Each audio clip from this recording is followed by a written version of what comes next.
All right, we're joined by UFC flyweight Maycee Barber. Maycee, how's it going? Good. How are you? I'm doing well. I appreciate taking time. Obviously, a disappointing loss. Let's start there.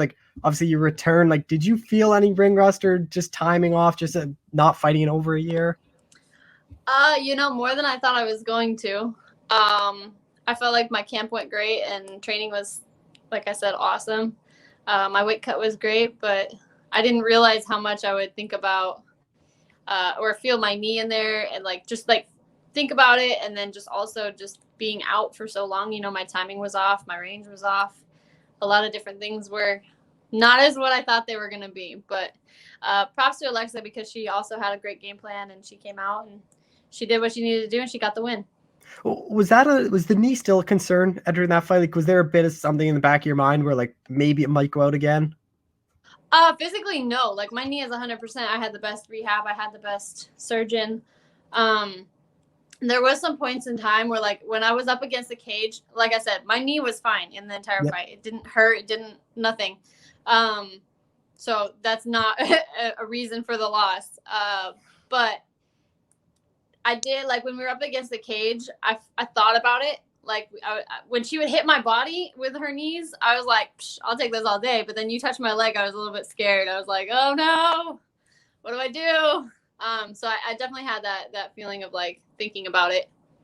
And in the fight, I think the third round was obviously your best round. You clearly won that. Do you think it just started, the timing and stuff started to come back as later the fight went on? Yeah, I think I needed to get punched a couple times. I think I had to get punched a couple times and remember that third round was kind of where I kind of got back in the, okay, I know what I'm doing here. I know what I'm supposed to do. My timing was a little bit better. The fight was kind of back. But yeah, the first and second round were kind of spent trying to figure it out and trying to get back there. What do you take away from the loss? Because obviously it was a good learning experience. Alexa's one of the best strikers in the women's division. I think you take a lot from it. The third round, you coming back, really going for it all. I think there was a lot you could be proud of and take away from that fight. Yeah, I mean, I'm definitely happy with how the third round went, and I feel like I learned a lot. Obviously, as soon as I lost, I kind of wanted to just obviously deal with it. That was my first, I guess when I lost against Roxanne, I was also coming off of an injury. So I had a little bit less of bitterness towards it, and I wasn't as upset with myself because I knew, I was physically, there was a reason why I wasn't winning. This time around, there was no injuries. There's nothing. I'm healthy. So it was a little bit more of a bitter pill to swallow of dang, I really I just didn't perform. I didn't do what I felt like was going to happen. And yeah, I was a little bit more bitter. So I didn't really try to think back and try to take the lessons from it. I was just a little bit more bitter and upset. But now it's I'm going to sit down and I'm going to kind of go through the whole camp, the whole training, and try to pick out the lessons that I can learn from it. But I still have to watch the fight back. So I'm sure that's going to be fun. Well, that's what I was going to ask you. Have you not watched the fight yet? No, not yet. I haven't seen it yet. Obviously, I'm definitely going to watch it back a lot, over and over. And it'll be a good time. I'm sure I'll be pretty upset or pretty frustrated, but then also see the things I need to work on, see the things that I was feeling in the fight that I need to work on. And then with that fight, obviously that third round, we talked about your best one, do you think that inactivity, we mentioned, what was it? Was it just the striking off, or was it because I actually thought you were going to have a grappling heavy game plan. I thought you'd be able to get her down. Was that part of the game plan too, was to mix in that striking wrestling? Yeah, I mean, obviously the game plan was to get in, take her down, and ground and pound because that's what I'm good at. That's what I'm known for. But the meanness in me, I think I spent the first and second round trying to figure out, like I said, the range and the striking and everything. And I just need to get hit and I just need to swing. I'm not meant to be a fighter that's super pretty and technical. It's I just like to go in there and kind of beat you up. And we weren't figuring that out until the last round. So, yeah, it's kind of. Are you hoping, when's that ideal time frame for you to return? I assume you probably want to be active this year, even coming off the loss, just to get everything back going again. Yeah, I definitely want to fight as soon as I can. Obviously, I'm going to go get just some of the things that I felt after the fight. I was like, oh, this hurts or that hurts. But now that a couple of days have gone by, I'm like, oh, I'm pretty much fine. But I'm going to get some things looked at just to make sure, double check. But I would like to, because I texted Dana and Mick, and I was like, I want to fight in May. So I'd like to turn around and fight as soon as I can. Like I said, I'm healthy, and taking a year off sucked, and coming back off of a year sucked even more. So the sooner I can get back in there, the better. I think that'll be helpful for me. Is there anyone you want to fight, or is it really just whoever the UFC offers? It's just about getting back in the win call next time out? A little bit of both. Obviously, we had a plan, and there was people that I wanted to fight, and I'll still say that, you know, I still wanted to fight Joanne Calderwood. I still want to continue on through the rankings, but the reality is they offer who they think is the next best matchup. So when they offer someone, we're going to talk about it, because if they have a plan, then it's probably the right one. I'm sure you saw it, because I saw it too, is everyone was saying after the loss, oh, Maycee got pushed too much. Like, this was too big of a step up. But you look at your career, like, no one knocks out Jillian Robertson in the first round like that. Like, you had to get that step up in competition in Roxanne Modafferi.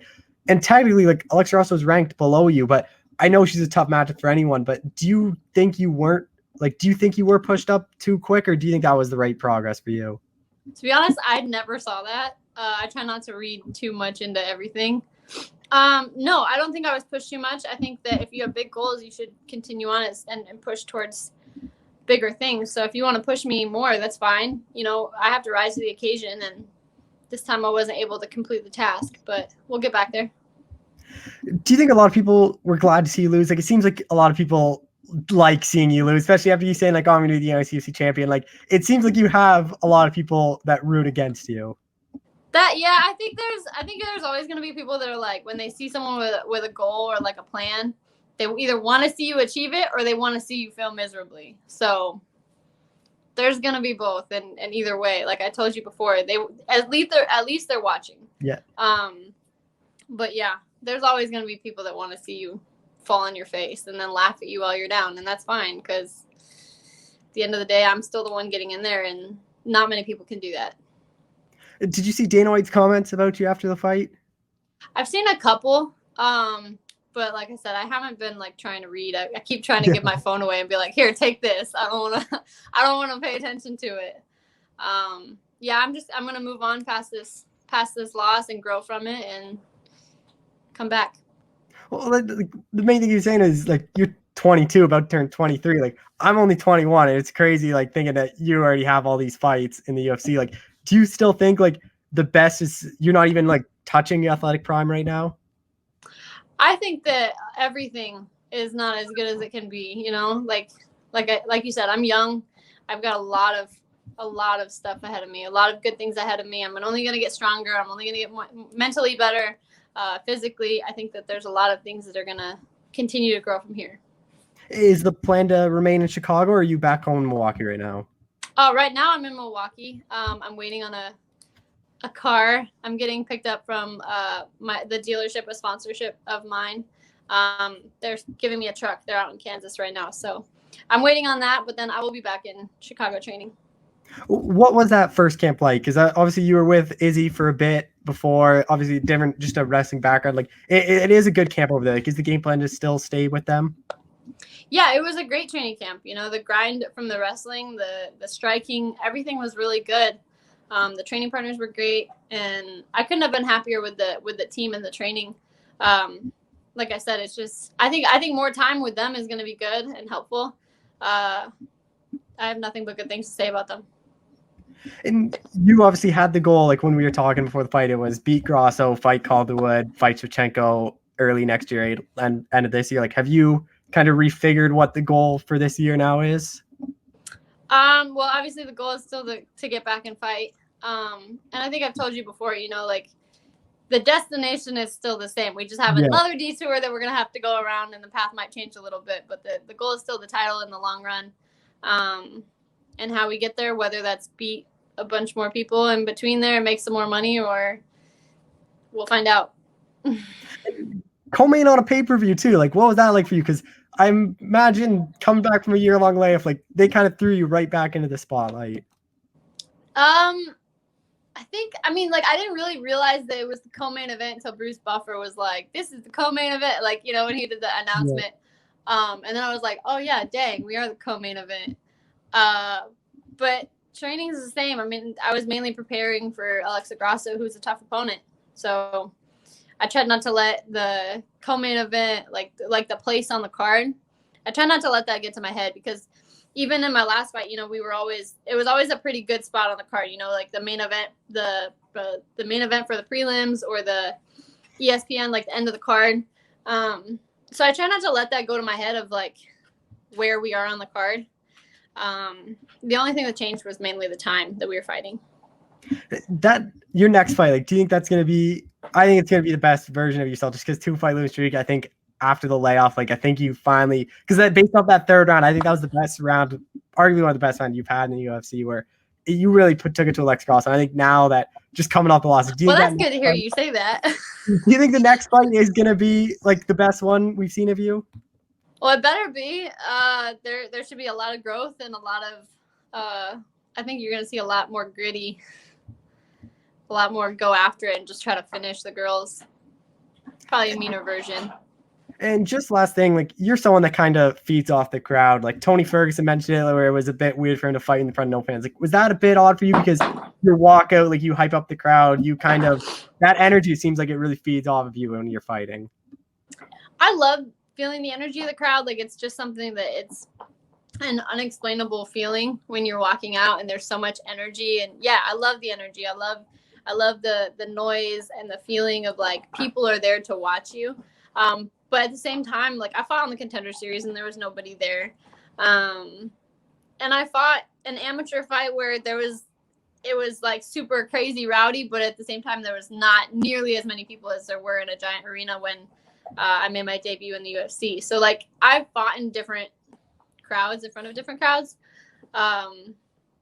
So yeah, it's good to feel the energy, but at the same time, it's like, I don't necessarily notice it in the fight.